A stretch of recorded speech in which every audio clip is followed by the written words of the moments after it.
The smell of pine sap and cold air hit me the moment I stepped out of my car. It was the kind of November morning that makes your breath visible.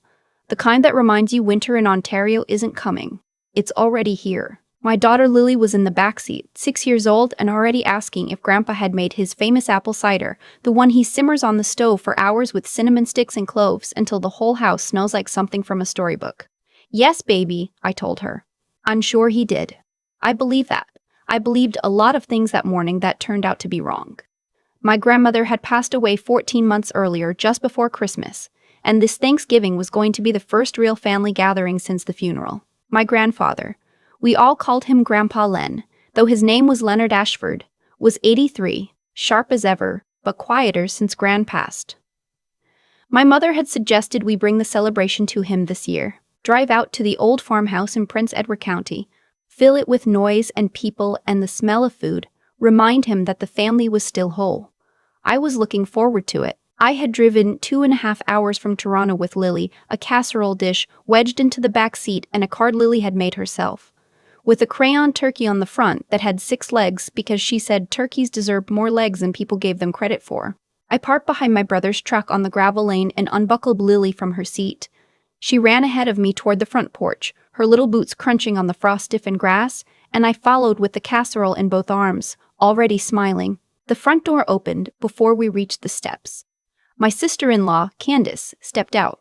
She was wearing an apron, which struck me as odd because Candace didn't cook.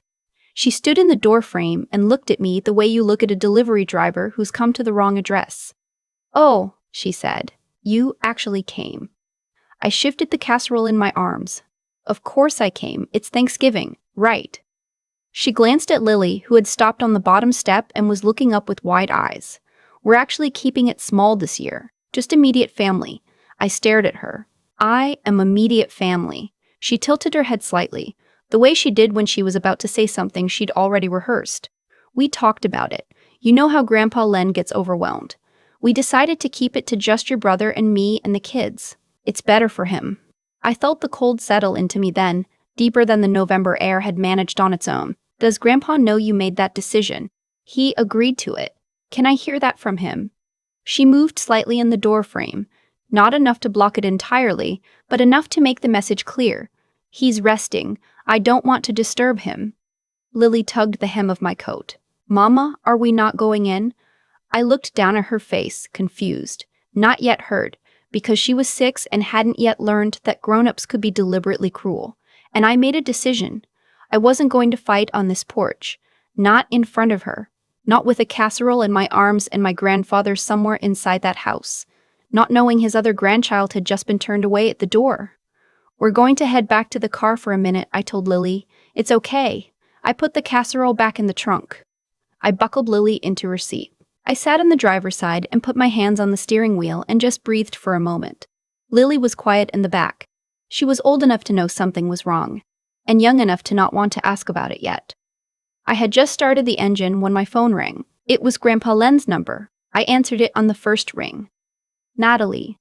His voice was clear, not resting, not overwhelmed. "Are you in the driveway?" "I'm about to leave," I said. A pause. "Then, you turn that car off and you come inside right now. Both of you. Grandpa, I'm not asking, sweetheart. Come inside." I turned the car off. I looked at Lily in the rearview mirror. She was already unclipping her seatbelt. The house was exactly as I remembered it from every childhood visit. The same dark wood paneling in the hallway, the same hooked rug Gran had made in the 70s, the framed photo of my grandparents on their wedding day still hanging at the end of the corridor. It smelled like apple cider. I had been right about that. Grandpa Len was in the kitchen. He was standing at the counter rather than sitting, which was his way of communicating that he was fine, that his hip wasn't bothering him, that nobody needed to fuss. He held his arms out when Lily ran to him and he hugged her like he had all the time in the world. My brother Owen was sitting at the kitchen table.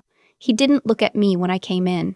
He was looking at his coffee cup with the particular focus of someone who knows an uncomfortable conversation is about to happen and has decided to be very interested in ceramics. Candace was somewhere else in the house. I didn't hear her. Grandpa Len set Lily down, put his hands on my shoulders, and looked at me. "I didn't know," he said quietly. I want you to know that I didn't know. It's okay, I said automatically. No, it isn't.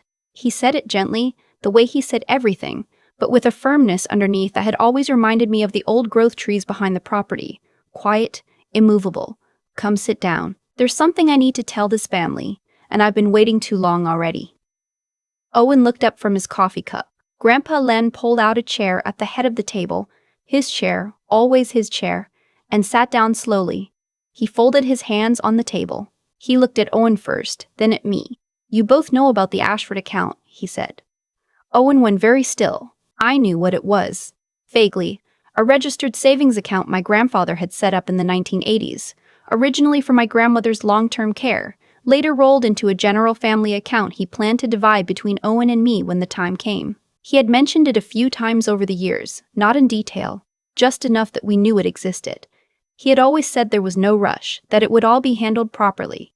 I set that account up with a specific intent, Grandpa Len said. Evenly split between my two grandchildren. I had it all arranged with the bank. I told your grandmother about it. It was documented. He paused. He looked at Owen with an expression that wasn't anger exactly. It was something older and quieter than anger.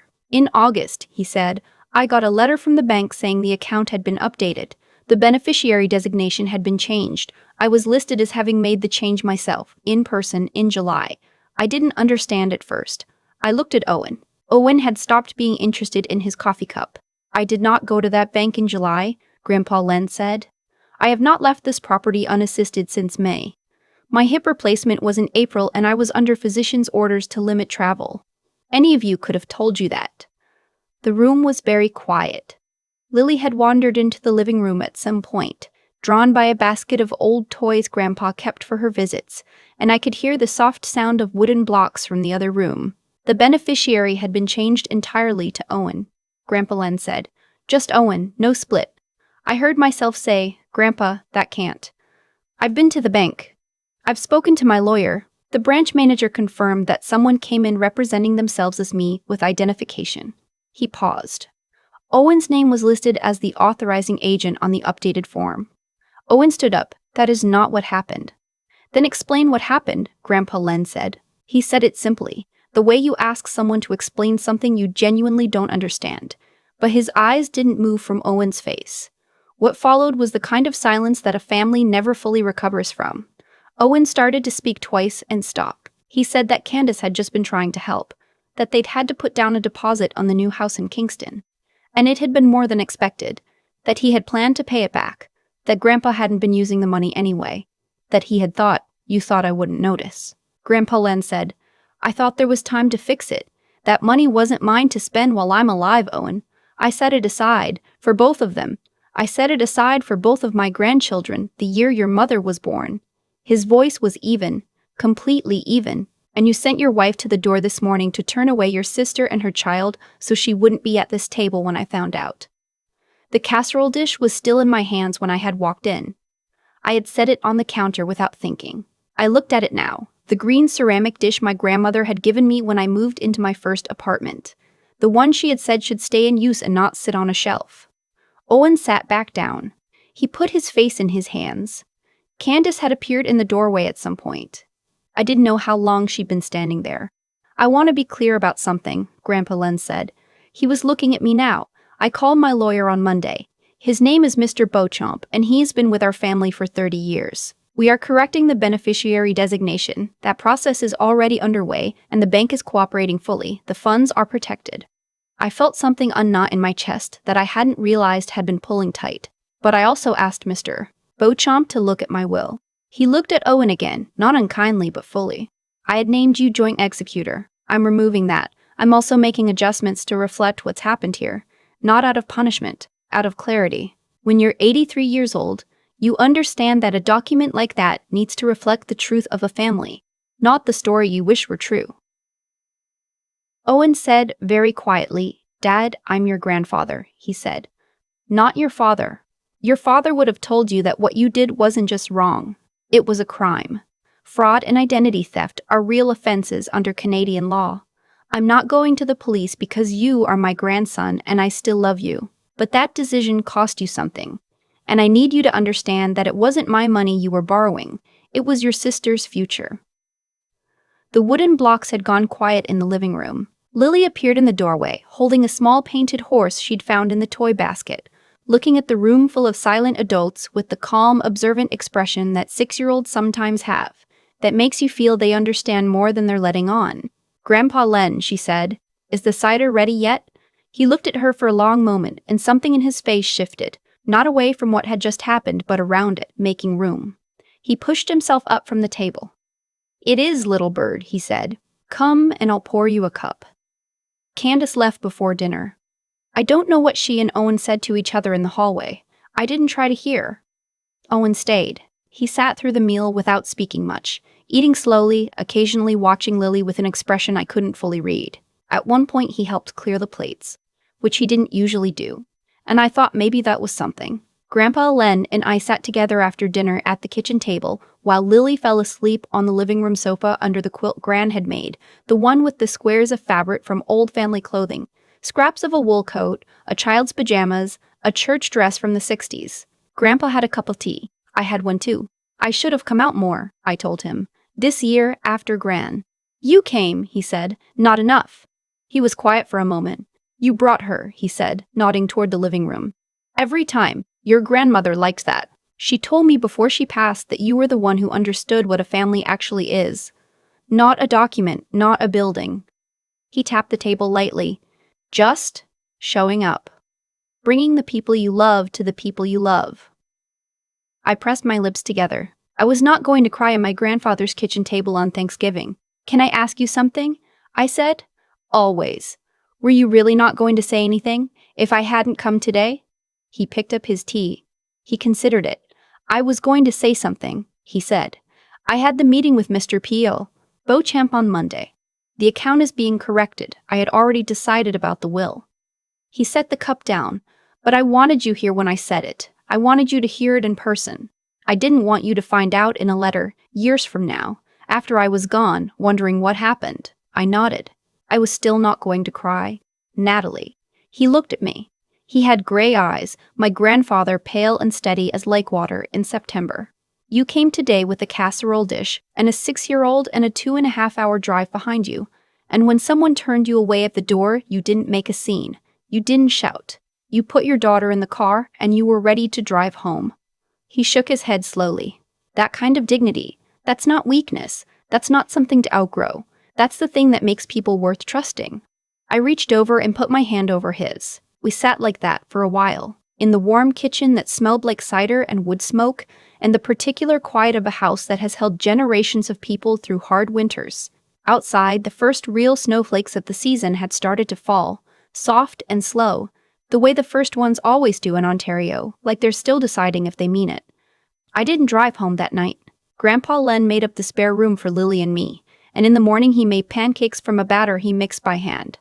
The same recipe he'd been making since my mother was a child, with a little vanilla and a pinch of cardamom that I had never seen in any other pancake recipe in my life. Lily ate 3. So did I. Owen had gone home the night before. He sent me a text around 11 that said only, "I'm sorry, I mean it." I didn't respond that night. I held on to it, turned it over, decided it was at least a beginning.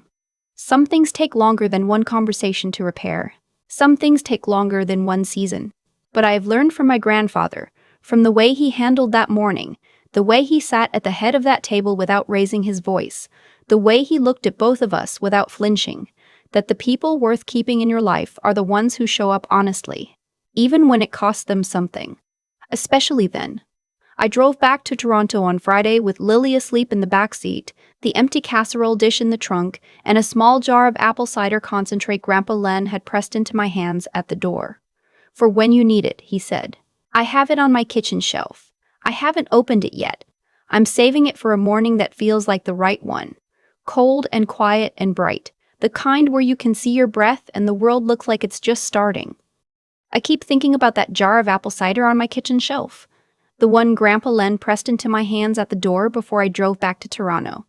I haven't opened it yet. Not because I've forgotten it's there, I see it every morning, but because I think some things are worth holding on to until the moment actually earns them. That Thanksgiving taught me something I didn't expect to learn from a family dinner that almost didn't happen. What Owen and Candace did wasn't just a financial decision that went wrong. It was the result of a long series of smaller choices. The choice to see an elderly man's careful planning as an inconvenience. The choice to see a sister as a competitor rather than family. The choice to believe that as long as no one said anything out loud, nothing had really happened. Those choices compounded quietly over months, the way debt does, until they became something that couldn't be undone with an apology at the door. That's the part that stays with me. Not the anger of it, though I felt that. I won't pretend I didn't, but the clarity of it. Every action lands somewhere eventually. Owen thought he was solving a short-term problem. What he was actually doing was building a version of himself that his grandfather would one day have to reckon with at a dinner table in front of everyone. The outcome wasn't random. It was just the bill coming due. And Grandpa Len, I've been thinking about how he handled it. He didn't shout, he didn't threaten. He had already done the work before any of us sat down. The meeting with Mr. Beauchamp, the account correction, the quiet decision about the will. He walked into that conversation knowing exactly what needed to be said, and saying it without cruelty. That kind of clarity, the ability to see a situation honestly, understand its implications fully, and act on it without letting emotion drive the wheel. That's something you can't fake. It's built over decades of actually paying attention to how the world works and what people owe each other. I think about what it would have taken for me to do what he did, to sit at the head of that table, look at someone I love, and tell the truth anyway. It would have required me to be a braver and more clear-eyed person than I was that morning, standing in a gravel driveway holding a casserole dish, deciding whether to drive home or wait. I'm glad I waited. I'm glad Lee was there. I'm glad she fell asleep under Grand's quilt and woke up to pancakes and didn't fully understand what had happened at that table.